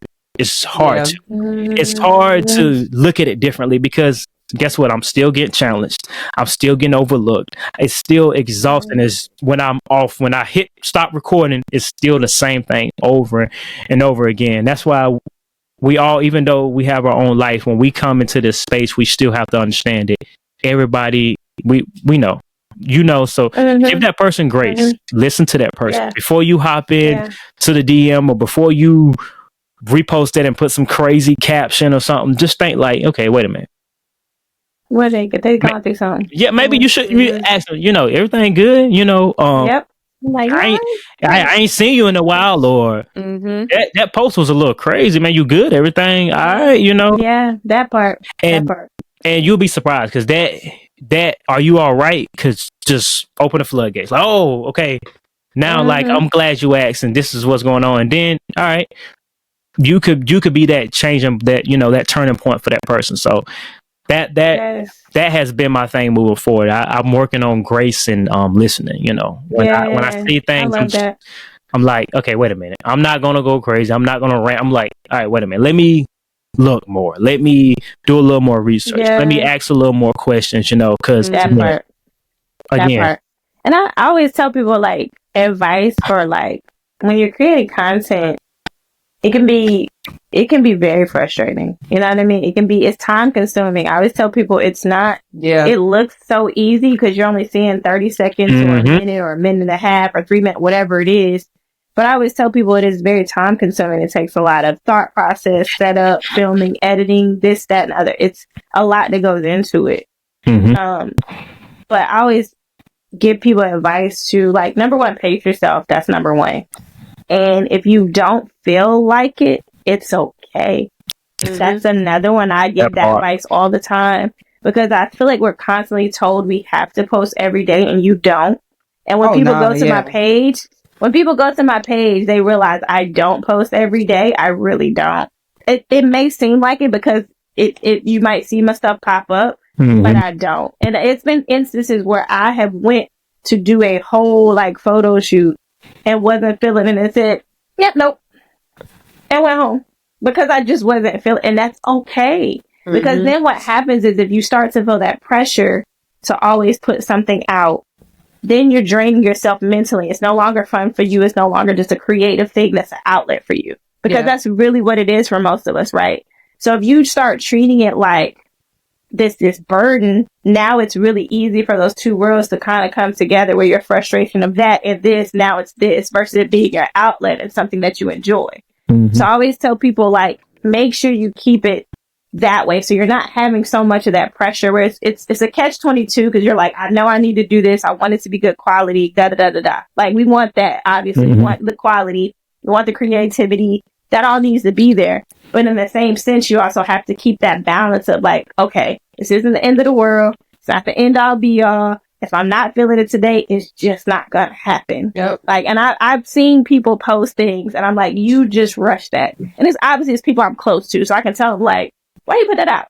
Yeah. You shouldn't have posted that. Like, why would you do that? Because now you're messing up your whole algorithm. That goes back to, like, studying this. And I always tell people, just because you're putting something out every day doesn't mean it's good. You're actually probably pushing your stuff down even more, because now you're murking up your algorithm. Yeah. And you're not getting the engagement, so it's going to keep pushing it down. So now you're even more frustrated because you keep putting this time into it. And I always tell people, work smarter, not harder. That's my motto when I'm training. Work smarter, not harder. So don't overextend yourself. Don't overdo it. And that's why sometimes it can seem like, I always tell people, usually, and everybody can usually agree when I say this, usually the post that you don't think is going to do that well is the one that does well. Yep. Every single time. Every single time. Every single time. And everybody, every time I say that, everybody be like, yep. And it's true. Because you were just putting it out there. You were your raw, authentic self. You were enjoying it. You were in the moment, right? Versus the ones that you put all that time in, you set up, you did this. You like, God damn it, that only got like this. I put a lot of time and effort into this. Be the ones you least expect. Yep. Every time. Be the ones you least expect. And that goes back, I tell people, like, don't overproduce stuff either. Because at the end of the day, what do we like to see? We like to see stuff that's authentic and raw. We feel like when people, like when I walk in here, people, I feel like I'm walking in your sneaker room with you. There's a reason for that. You want it to be as authentic and natural, even though, yes, I did set up a tripod, and I'll even wave sometimes to it. Because I'm like, yes, I know I did this. It is a production to a certain extent, but this is also me being me. You're in my element. You're in my space versus me having to perform for you. No, I'm just letting you come in and see what I do anyway every day. This is literally what I do. So don't like overthink it. Don't overproduce it. Don't over anything it. Like, that's always my advice to people, because every time I tell people the thing that you think is going to be crappy and you just post it like whatever on the whip, always goes crazy every single time. And that's why. And I agree with that, but it's hard to do that sometimes, because I feel like, just kind of going back to the story that I talked about, I had 6 years experience in the position I was applying for. I had just got my bachelor's degree, and I'm speaking, I'm using the vocabulary, terminology, and I'm just like, this is it, you know. And somehow I still didn't get it. And I feel like, again, even though we try to separate this, we still use those same traumas, those same struggles. Yeah, we put it into this. We're like, I gotta be able to take pictures. I gotta be able to get ready with me. I gotta get the best cameras. I gotta do this. And it's like, I gotta post every day because that's what they told me I gotta do. We feel then stop posting every day. We overcompensate because we feel like we got to be overqualified. We feel like But you know what you can do? It's okay to put that frustration and that raw vulnerability in your content. I've done it plenty of times. Plenty of times. In the post that I just did, the reel I did last week, I literally, it's something, I don't have any music in the background. It is me saying what it's like to be a Black woman. That is literally what I'm talking about as I'm doing my get ready. I'm not even talking about what I'm putting on. I'm literally like, being a Black woman on social media is this. This is what I got. Like, literally. And that was me putting my frustration into my content. Not overproducing, not picking the right song. I thought about it. You know what? This is how I feel right now. And sometimes that's the best content, because, again, you're being raw. So if you're frustrated, okay. And in your picture, you ain't got to smile. Sometimes you show that sometimes. Like, you know, if that's how you feel, this is how I feel. You know what I'm saying? Your content can reflect that, because it's an expression. It's an outlet. Keep thinking of it that way. Like, use that. You don't have to still show up perfect if you frustrated or mad. You ain't got to show up perfect. Yeah. Just show up as you in that moment, because guess what you're going to do? That's going to resonate with some people. They're going to feel that. Like, I feel that. I felt the same way. now you're able to reach some people too, because they're like, dang, because everybody's trying to be so buttoned up and perfect on here. And we all know that doesn't exist. Everybody wants to show only the good highlights and perfect glitz and glamour, perfectly placed shoe. That's not the reality of everything, right? Mm-hmm. That's not true. So again, another piece of advice, use that. You ain't got to show up perfect. I said, if you choose not to show up, fine. But if you're going to show up how you are and how you feel, because that connects to a lot of people. Because again, at the end of the day, the science of this is when you see something, I tell people, post how you like to scroll. So when you're seeing something and a post engages you, what was it about it that you liked? Mm-hmm. It was some pictures. What drew you to it? And it's usually something that's authentic. It ain't necessarily always the best camera lens they got, the best produced, the best editing, the best whatever, but it's something about it. And it's usually the authenticity of it. It's something different about it that stands out, right? Mm-hmm. Mm-hmm. So that's just always my advice. Like, I can go on and on. I love helping people with this, but yeah. No, I agree. So let's get into the showcase. Showcase shoe. Forgot about that part. Key, you first. Give us your you first. You was first on everything else. Touche. So I bought this is the first sneaker I considered a grail after seeing my sister have them in 2006. Citrus 7. This pair is from 06. Nice. Yeah, this is the first shoe I considered like grail status for me. Like, I it took years for me to find my size. Loved it. And the retro, I was disappointed because they did the stitching yellow. I don't think a lot of people picked that up, so it wasn't the same exact like orange stitching that I liked. And I noticed it, and I was just like, why would they do that? But I still copped it though. But I'm just saying, why would they do that? But yeah, so this would be one of my favorite pairs. I actually used this pair on when I did the What You Got segment. So Okay. I like it. I think Aisha's next. What was it? What is this? Okay, so this is just a pair that pretty much sentimental. Okay, my bad. I lost the audio. You good? To be honest, it was really hard for me to come up with something. I've always used the Jordan, the 3, the I'm on my year 3, because of how I received that shoe. But today I'm going to go a little, like, nobody's going to expect this, and I'm probably going to get some haters when it's all said and done. But the reason why I'm choosing this shoe is definitely sentimental reasons. So I lost my great grandmother, in 2017. I bought a house right across the street from my great grandma. Like, my great grandma was my everything. When my mom was out on tour and I was growing up as a kid, like, my great grandma raised us because my mom was out singing, going on tour across the world or whatever. And my grandma knew my love for sneakers, right? So growing up, like, yeah, we had like Jordans here and there, Jumpmans here and there, whatever. But the shoe that I remember the most, and I feel like I bought the most pair of with my own money and also asking for, it's this shoe. And I'm going to show it, and y'all going to be like, yo, you crazy. No, I'm for real. No, I'm going to love it. Oh, okay, no, I love it. it's Yeah. So the classic. Come on, that's a classic. Come Yeah. on. yeah, I used to wear them with jersey dresses. Classic. Everything, right? I had Classic. But the reason I'm picking this shoe is because once I got old enough, like I said, once I bought my house and I was taking care of my grandma because she lived across the street from me or whatever, I had my great grandma 34 years of my life. A lot of people, that's not normal, right? Yeah.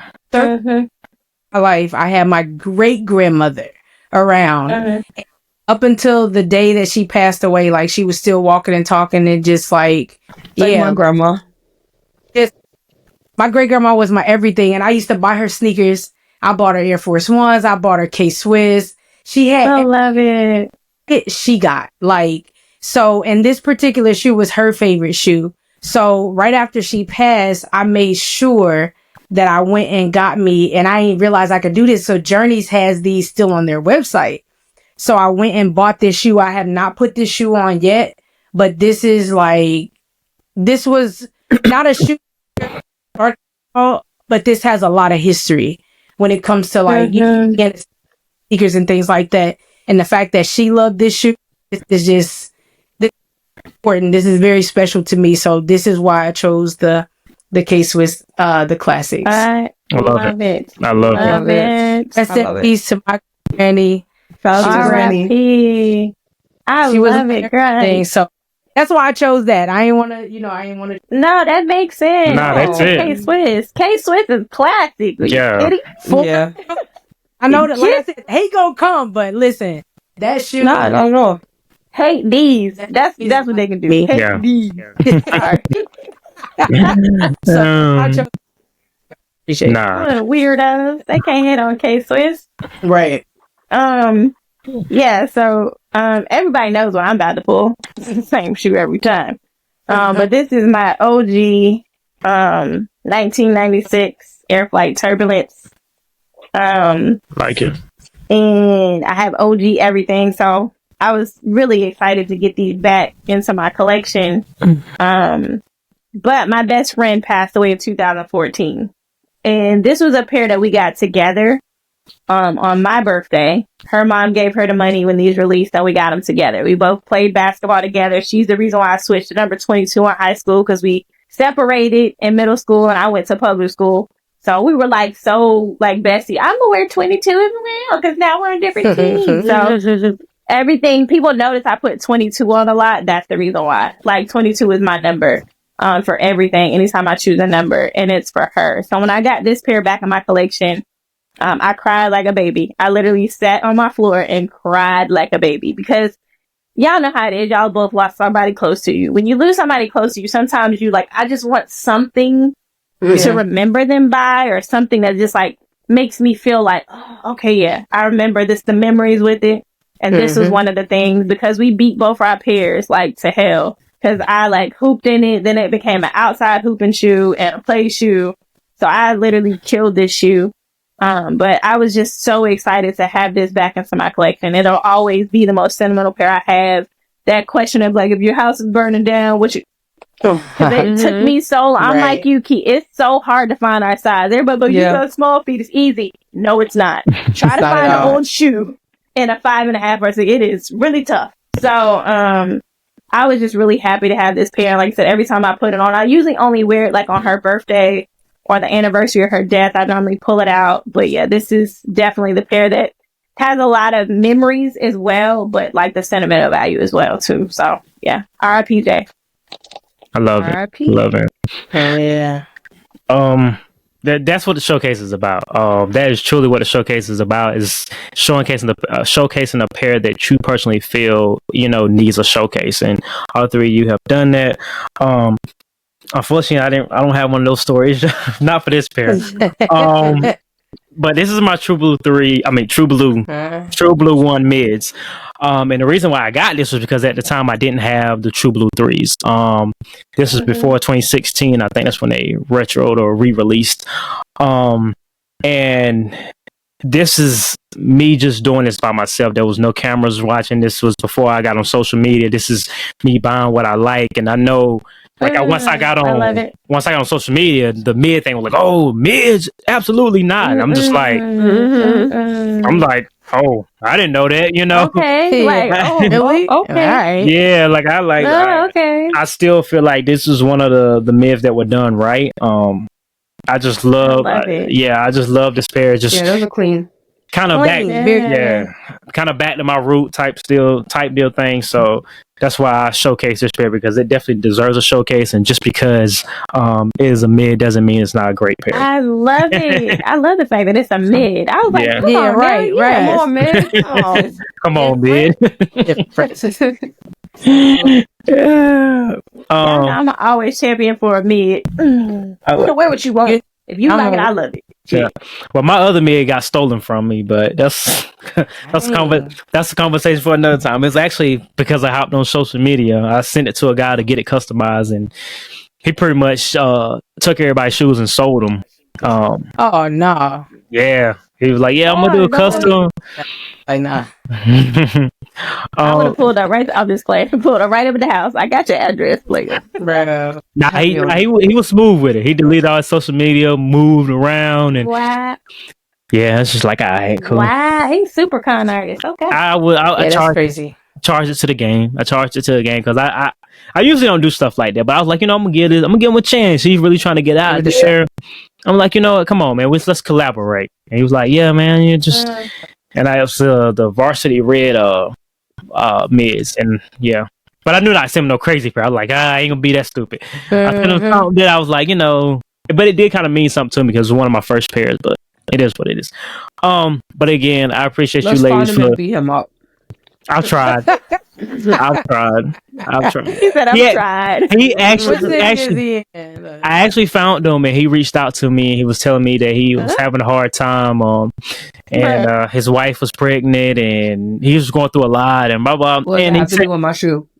He said he gonna send me my shoe. Then like 2 months later, I never seen him again. He relocated. Yeah, he was like, "You found me, but here you go. You gonna have to find me again." He's a con. Yeah, so I was like, you know what? Yeah, I was like, it is what it is, man. You know, if you felt the need to take them, then you needed them. So that's how I feel about it.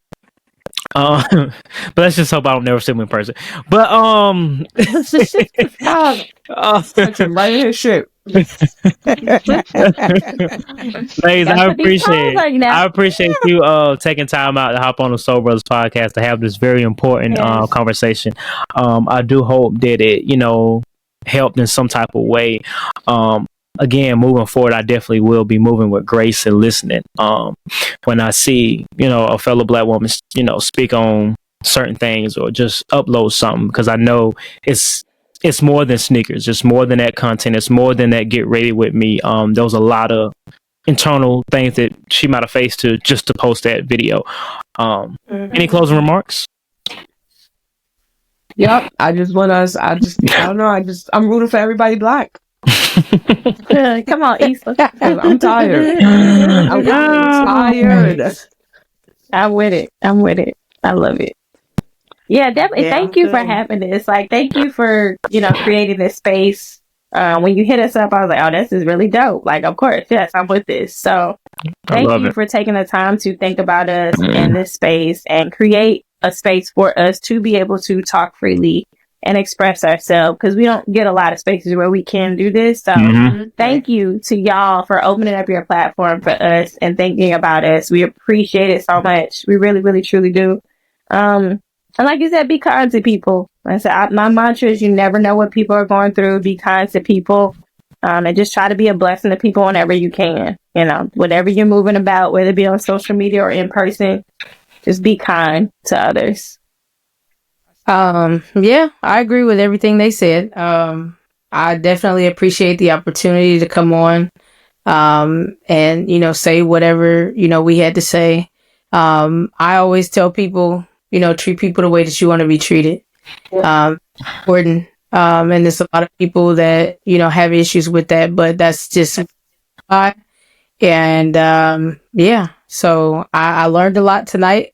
I do know that we all, have the same struggles, and we just have to be here for each other. That's when it's all said and done. We just need to be here for each other. That's all.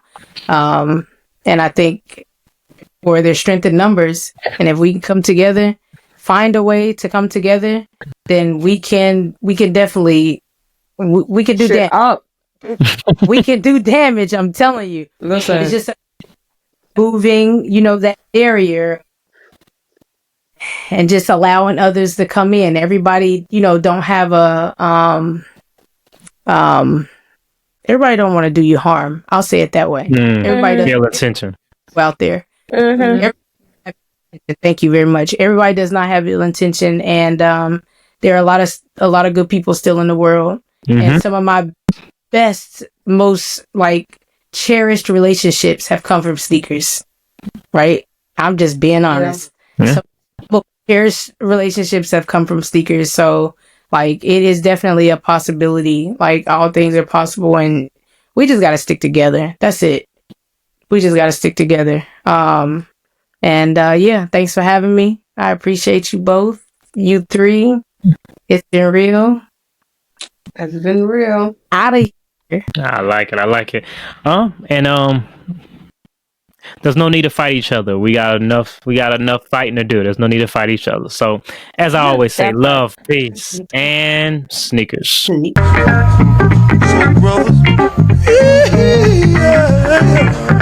so brothers, retro 7, retro 3s, metallic 7, retro 11, sitting on freeze. They got so